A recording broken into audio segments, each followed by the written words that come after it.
Right, this is a song about letting go and taking chances, about leaving ego at the door and trusting in Spirit's guidance, about finding freedom in the unknown, about dancing in the mystery.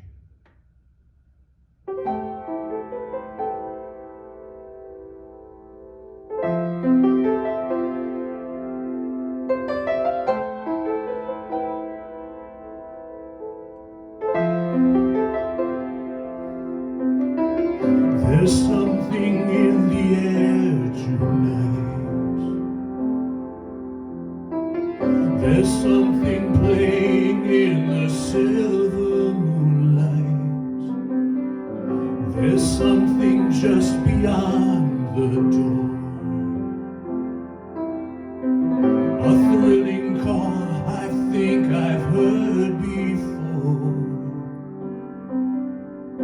And so I take a step outside into the arms of darkness open wide. A song swirls in the living breeze and brings a dancing to the midnight trees.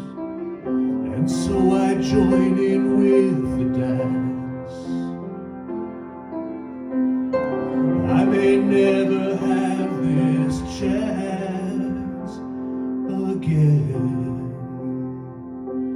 I don't know what will happen or what the world will bring.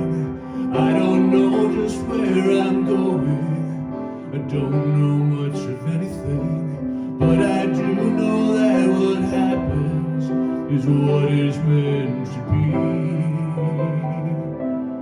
And I know that I'm just dancing, dancing in the mystery.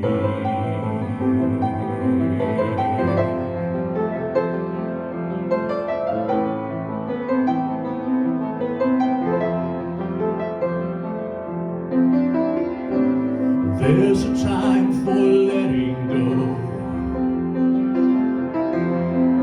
forgetting everything you think you know. There's a time for giving in to the great mystery, or let the dance begin. There's a light within that mystic dark, Spirit gleaming, an eternal spark. I don't know what will happen or what the world will bring. I don't know just where I'm going. I don't know much of anything, but I do know that what happens is what is meant to be. And I know that I'm just dancing. No, we don't know what will happen. It's so hard to foresee, but we know that where we're going is a world of possibility. And we know that all that happens is what is meant to be. 'Cause we know that we're just dancing. Yes, we know that we're just dancing. Oh, we know that we're just dancing, dancing in the mystery.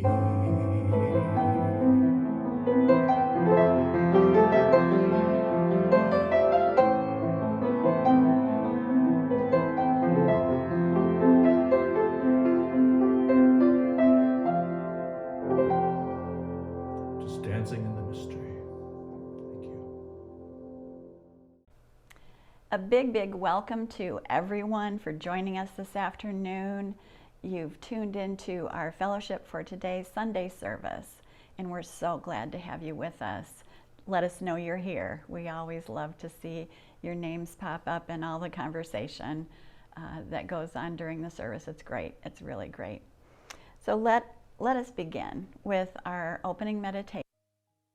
Kind of ground ourselves and bring ourselves into the present moment. I'm going to invite you all to just relax and let's take 2 deep breaths together. Breathing in and out.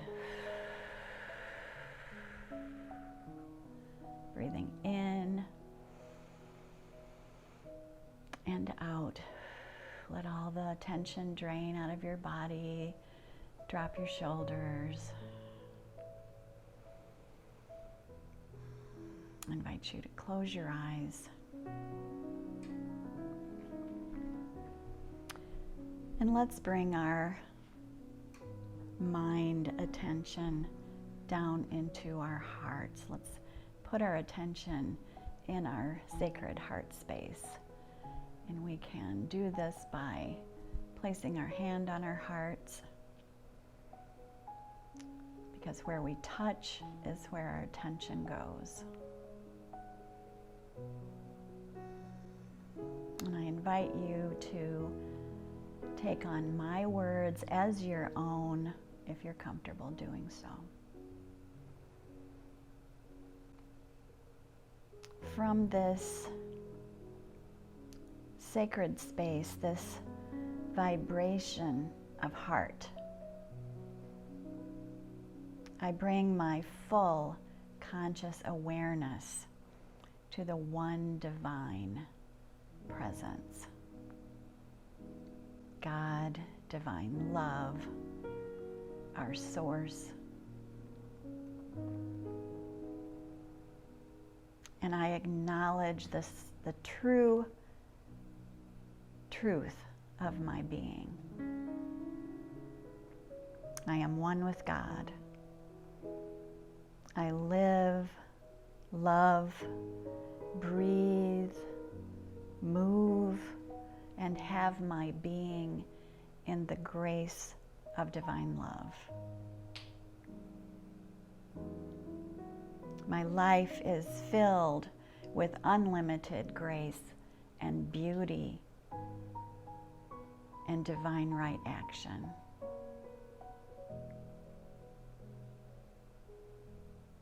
I know that I am perfect health, wholeness, and well-being. And I commit to demonstrating perfect health in my life. I belong to the universal power of love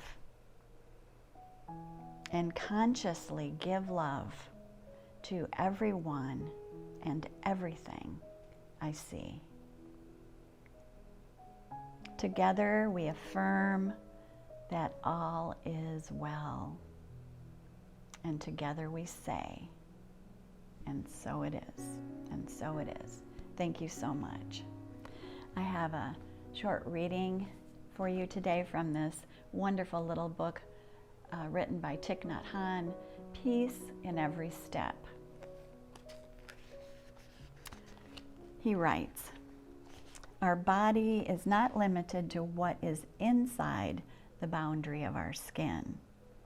It is much more immense. It includes even the layer of air around our earth. For if the atmosphere were to disappear for even an instant, human life would end. There is no phenomenon in the universe that does not intimately concern us, from a pebble resting at the bottom of the ocean to the movement of a galaxy millions of light years away." Walt Whitman said, "I believe a leaf of grass is no less than the journey work of the stars."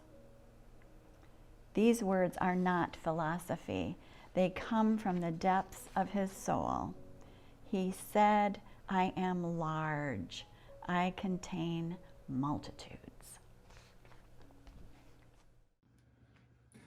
All right, here's a sing-along song. It's a song of our third guiding principle, written, of course, by our marvelous and wonderful Lucille Olson. And I always think of this song as being sort of an alchemical formula or recipe for how to manifest a better world. Our thoughts have power.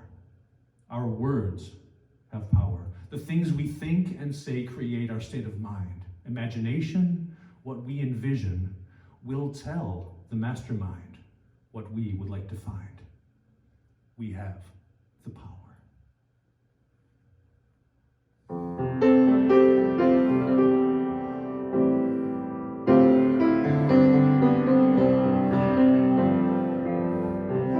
Our thoughts have power.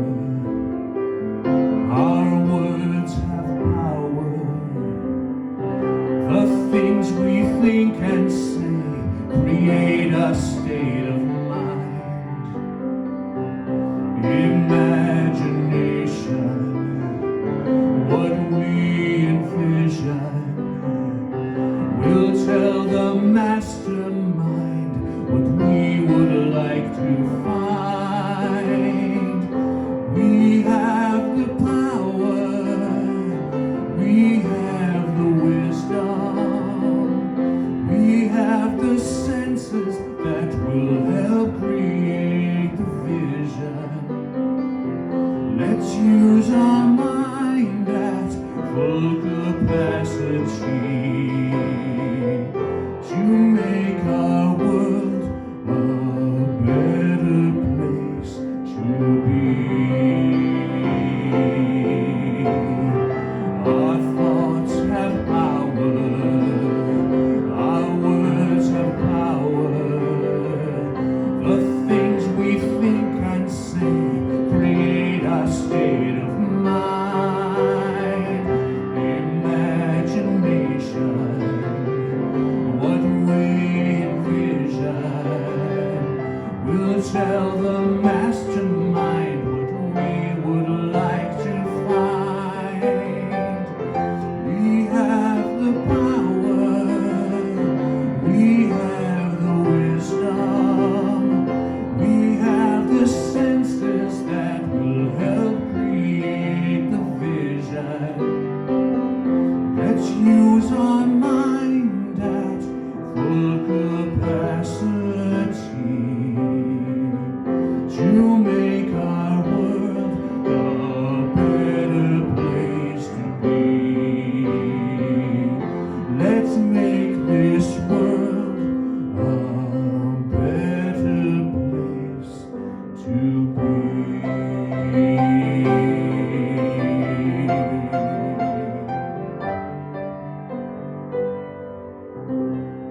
We do have the power. And now is the time in our service when we bless our tithes and offerings. At the fellowship, we know that abundance is the flow of divine energy. And we know that this unlimited flow is our one and only supply. It is our only source of supply. We accept the gifts and the blessings of abundance joyfully and demonstrate abundance in every activity of our lives as individuals and as the Fellowship for Today community. We are so deeply grateful for all of these blessings and gifts, and we are so grateful for all of your donations to the Fellowship. Thank you so much. And now I want to invite you to read with me the blessing of our tithes and offerings right here on the screen. The light of divine love shines eternally, blessing and multiplying our tithes and offerings. I joyously give, knowing I always have enough to share and to spare. Thank you so much. I am very proud to introduce our speaker this afternoon, Reverend Kai Sorensen. Reverend Kai is a graduate of our Fellowship for Today School of Ministry, and we are so glad to have him with us and glad to have him share a message with us this afternoon. And as you will be seeing, the scenery is different. We had a power outage here in the area, and going with the flow, we moved everything outside, and that's the explanation for the difference. We hope you enjoy the change. Good afternoon. I appreciate the opportunity to speak with you today, and very happy to be outside doing it due to technical issues. So we're going to make the best of it today, and I appreciate you tuning in and watching my conversation with you today about It's Always Now. What's so ironic about this is that Mary and I discussed my coming and speaking to the group, and we agreed on a particular day that I was going to come and do that. And lo and behold, conflict came up, and we weren't able to do it on that day. So we renegotiated another day, and that's today. The ironic part of it is today that I'm doing it today, and you're going to see it tomorrow, which is your today. And so this leads us right into the topic of It's Always Now. I'm guessing if you think back in your life, there's probably been a time when you wrote an email, posted a text, had a conversation with somebody, and as soon as you hit that send button, you regretted it. And you felt shame or anger or whatever the case might be, embarrassed, because you made that decision in the now, and afterwards you decided that probably wasn't the best choice. So today we're going to talk a little bit about how to better decide what it is you're going to do in every moment that you live, because that's all we have is now. Everything in the history of man that has happened or that will happen happens now. The now that they're in that moment. Now, what would be a normal response to us is that we think about things in the past nows that we had, and sometimes we think about the future and what we might do in those nows. And we call that then.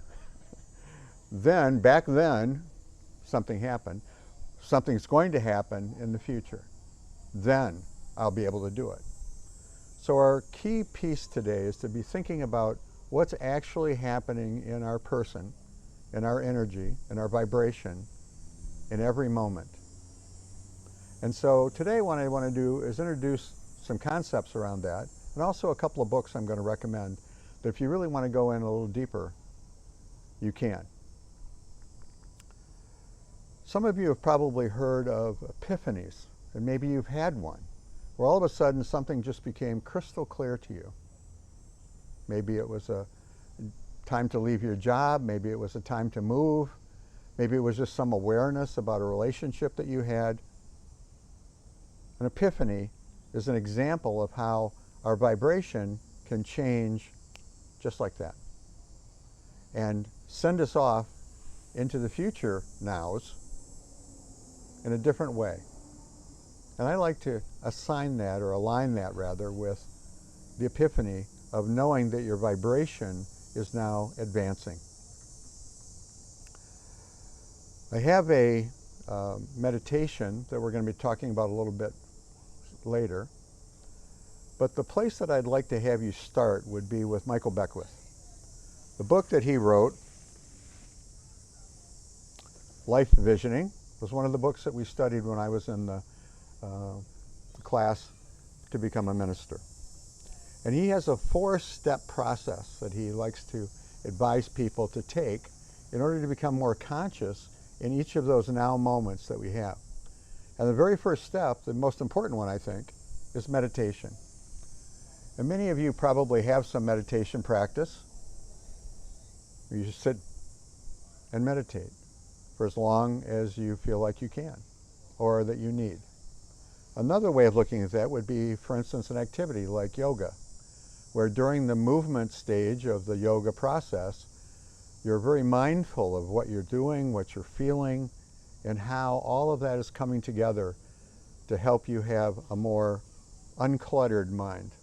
And that's really the point about decisions that we make in the now, is the more uncluttered we can, the more we can get in touch with our vibration and create the future nows in a better way, a way that more serves us and in a way that advances our vibration during that time.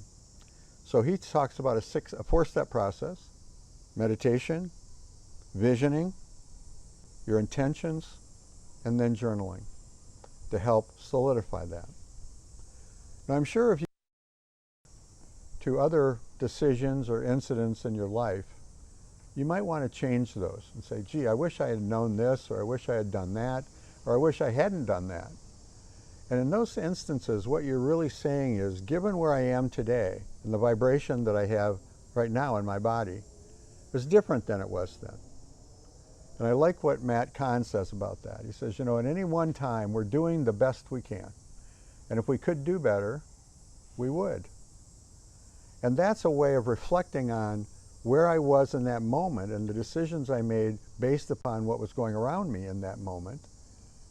And what I'm talking about is paying attention to what's going on inside of you. And meditation can help that, because you open yourself up and messages will come, and you can discern which ones are going to be best for you and make that choice. One of the things that happens when we react or we do something in the now, in the moment, is we sometimes forget that those things have consequences. So as I said, if you regret that one moment when you sent that email out or sent that text, you might regret that. Another thing that is important to understand about living in the now is that we don't want to live in the then. We don't want to live in the past. We don't want things that have happened to us or that we've done or not done to carry that into the now, then causes us to make perhaps worse decisions in the future. So if we focus on the then, it's important for us to recognize why it is we're doing that. Because what we're actually doing is we're trying to take that old vibration that happened back then into the now, and that's not what we want to do. Law of attraction tells us that we can't go back to those vibrations, that as we advance and become more conscious, we expand our consciousness and expand our energy. And so we really want to let go of the past. Think of it as a backpack that you're carrying around with you and regretting all of the things that has happened in the past, living in the, I wish I'd have done that differently, instead of, wow, it's brought me here and it's given me a chance to really expand my vibration. So that's the only thing that I would suggest that you focus on. Maybe focus on the good things. I'm a grandfather now. Many of you are a grandparent. And so it's so much fun for me to look at pictures that I took when my grandkids were smaller and thinking about how much fun I had with them. And that brings me to the present of being actually face-to-face with them so that I can enjoy that part instead of regretting something that happened in the past. And that's what happens in relationships, especially in families. Somebody said something, somebody did something, and it kind of carries itself into the family, and it affects everyone in the family. So the first step in the meditation process would be to find those things that you need to let go of so that you can be more present in the now. The other piece that we have to be careful about is sort of trying to make up the future, because a lot of times if we're carrying the past with us, we take that into the future and things don't go very well for us. And when you hear somebody say, yeah, nothing ever good happens to me, wah, wah, wah, all this happened and it's just going to be the same in the future. And that's how, excuse me, I guess it's all this fresh air out here. That's how we end up taking the past into the future, and it affects the kinds of decisions that we're making in the now. If we made bad decisions then, and we bring those into the present, we're more likely to make bad decisions now. Excuse me. The challenge that we have is finding the time, making the time to sit and be for a minute, can be for 5 minutes. I was in a men's organization where they asked men to come and sit for 5 days without talking, a very Buddhist sort of approach. So anytime you get a chance to just sit silently, go inside, and just start letting things go, that would be the same thing that Michael Beckwith is talking about in his book about meditation. Any of them or probably just as good as the other. You will be attracted to the one that will be the best one for you. So I would advise you to start a meditation practice, whether it's through yoga or just sitting in silence and letting go of things. Don't futurize, just let go of the things that are coming into your life from the past. I have a couple of books that I want to recommend to you that I think will help illustrate the kinds of things that we're talking about. I read both of these books a while ago, and believe me, it has really helped me understand how important it is for me to stay in the present. The first one is one that's a very popular author, Malcolm Gladwell. He's written several books. This is one of the first ones he wrote, and it's called Blink. And essentially what he talks about in this book is how some people have an ability, through a practice, I guess, of understanding things just like that. They just understand. Maybe you've had that experience where something happened and bang, you knew exactly what happened, exactly what to say, and you didn't know where it came from. He talks in here about people that have had this experience, professionals who in their jobs have come across incidences and experiences and examples where, because they had this gift, we call it a gift, of understanding something that's going on in them that everybody else is missing, that somehow we think they have some special way of doing that. There's some talent or something in their vibration that says, oh, well, I can figure this kind of thing out just like that. Maybe some of you are really good at Sudoku, as an example. And you just look at the numbers and you can fill them in right away. You know exactly how it all works. And if somebody asked you how you do it, you'd probably say, oh, I'm not really sure. I can just see the answers and where they're supposed to go. So it doesn't mean that everybody has a single special experience or energy or like that, but it's not just going to be that for everyone. And I think the difference is that the people that have those kinds of special abilities that he talks about in this book are the ones that practice meditating. They practice being in the present as opposed to being obnoxiously in the future or in the past. And I do mean that obnoxiously. I'm sure you all have friends, or you've had the experience where you were sitting on a bus, you were riding in a car, whatever the case might be, you were someplace where you didn't know somebody, and they just started talking to you on the street corner or at an elevator or whatever the case might be, and they just started puking about something going on in their lives. And so you know what I'm talking about. They're taking the past into the present. And I'd ask you to check yourself around that. How much of that do you do when you're talking with your friends and relatives and children or grandchildren or whatever the case might be? Always have a consciousness about being right there in the moment. And also remembering that there are consequences to the decisions that we make in those moments. And so think about it like this. You're at a stoplight. And you can turn right, you can turn left, or you can go straight. I would suggest that whichever one you choose will bring you a different future. I remember years ago, some things came out about 9/11 and the towers collapsing. And I heard a story about a woman who, for some reason, traffic or other commitments or whatever the case might be, didn't get into her office that day, and so she didn't die when the towers collapsed. She would have had she gone to work on time and been there, but she made decisions and turned left instead of right, and traffic was bad or whatever the case might be, but she didn't die when the towers collapsed. A week later, however, she died in an automobile accident. It's interesting.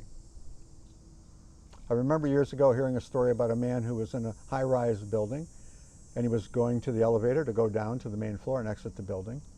And he opened the doors, the elevator doors open, and he saw the people standing in there, and he just looked at them, and he said, you know what, I'll take the next elevator. There's too many people in there. And the elevator doors closed, and the cable broke, and it crashed into the floor, and they all died. And he was asked about it, and he said, I looked at them, and they didn't have any life in their eyes. And so I chose not to get in that elevator. So we make choices like this, and we don't know what the consequences are going to be. And that's why it's so important to be in the now, to recognize something that's uncomfortable and let it go. You know, I'll wait for the next car. No, I'll turn right instead of left this time. Whatever the case might be. The second book is a novel. I call it a novel. It's fiction. Anyway, Richard Bach, one of my favorite authors, Jonathan Livingston Seagull and Illusions. And this is a book he wrote about a metaphor of an ocean. He was flying his biplane over the ocean, and every time he let the biplane down on the ocean, he was taken back to something that happened in his past that was different than the choice that he made. And so he had the opportunity of making this choice or making that choice, and so he made this choice. And that's how his life came out. But when he landed on the ocean, it took him back to that moment, and he took a different choice. There's an infinite number of choices that we can make at any one time, and we don't know what the consequence of that's going to be. And so the book is really about how he was able to see the importance of meditating, understanding exactly what he wants to do, regardless of the consequences, but that every choice he makes, every choice I make, every choice you make, illustrates consequence. I'm choosing to go this way, and whatever happens, I'm going to have a lot more choices once I choose that, but it won't be this. Well, what if you had done this instead? A few years ago, I was sitting at a crossroads ready to turn, coming out of a parking lot, and a woman was coming in and turning to go next to me, and she hit the gas instead of the brake and slammed her car into mine. Had I chosen to go out a different exit, that would never have happened. The consequence was we had the accident. She wouldn't have hit me because I wouldn't have been there. What choice did she make? She made the choice to come there and to turn that corner, and this is what happened. So that may sound overblown, but in reality, every time we make a decision in the now, we don't know exactly how that's going to turn out. We don't know what the consequences of that are going to be. And so, as you probably know from listening to other talks that I've given, consequences I have to be accountable for. I don't know what that consequence is going to be, but I'm accountable for it. And I'm just as accountable for the things that don't work out as I am for the things that do. So it's important for you to have that connection with yourself and the vibration that you're expanding. And sometimes I like to quote that and think about it as those of you who remember the old days when we only had 3 stations, television stations to watch on TV, and our antenna had to rotate itself aligned, a law of attraction, got aligned with the station itself because they were on each. And we would turn the dial, and so the antenna on top of our roof would turn slowly to align with that station. And it would take a while.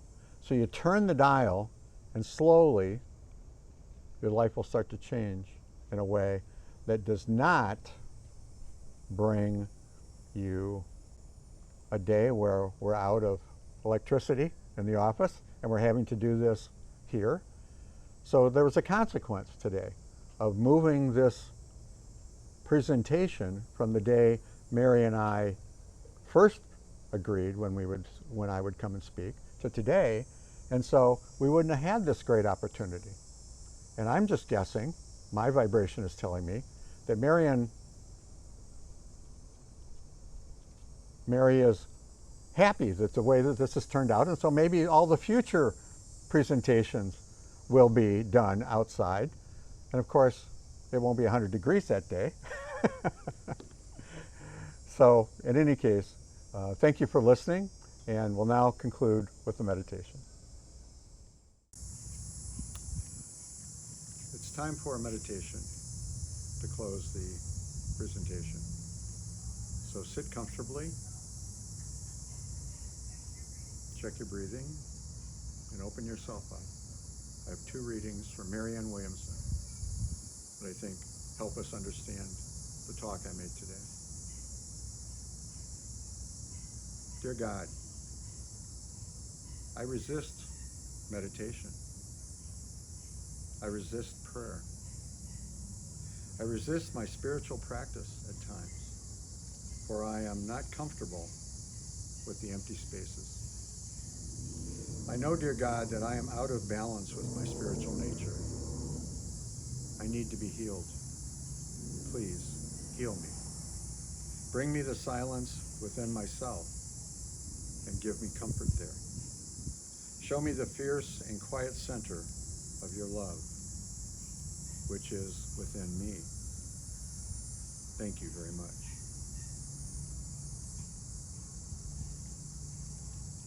Dear God, on this day, I ask for new life. I ask to be reborn in spirit and mind. I choose to consider the possible, through the grace of God, the total transformation of my mind and body. The mystical nature of who I really am is known to you, but not to me. Let me see revealed the depth and power of my true self. And so it is. Namaste.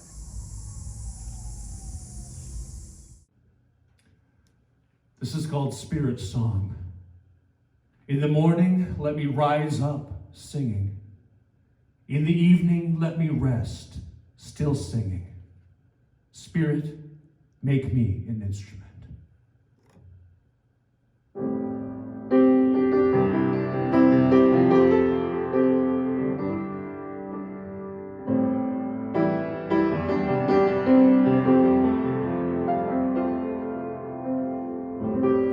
In the morning, let me rise up singing, singing in the dawning light.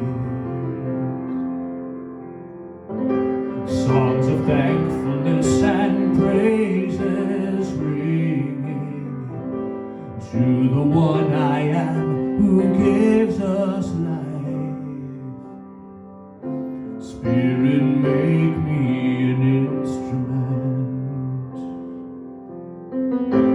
As I go out, let me keep on singing, making music through my day. Songs of kindness and compassion bringing to the ones that Spirit brings my way. Spirit, make me an instrument. Spirit, let me be your instrument. Let me be a spirit song. Let me keep on singing all day long, an instrument, a testament to the peace of spirit, that all who feel it will come and sing along. More instruments to join spirit song.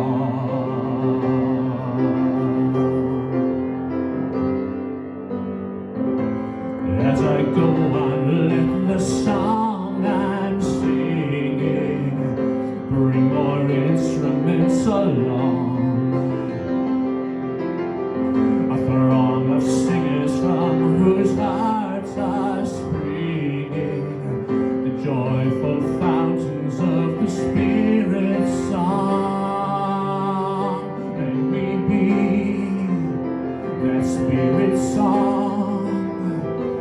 Let me keep on singing all day long, an instrument, a testament to the joy of spirit, and all who feel it will come and sing along. Let us be the Spirit song.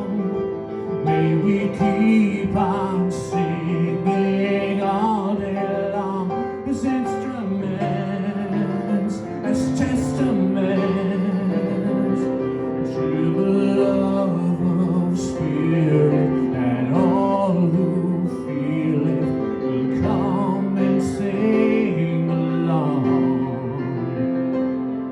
Will come and sing along.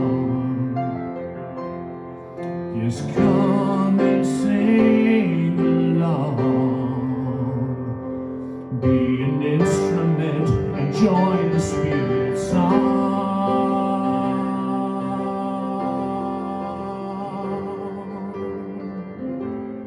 In the evening, let me rest, still singing, singing as the sun goes down. Songs of gratitude and prayers bringing to the one I am, in who I'm found.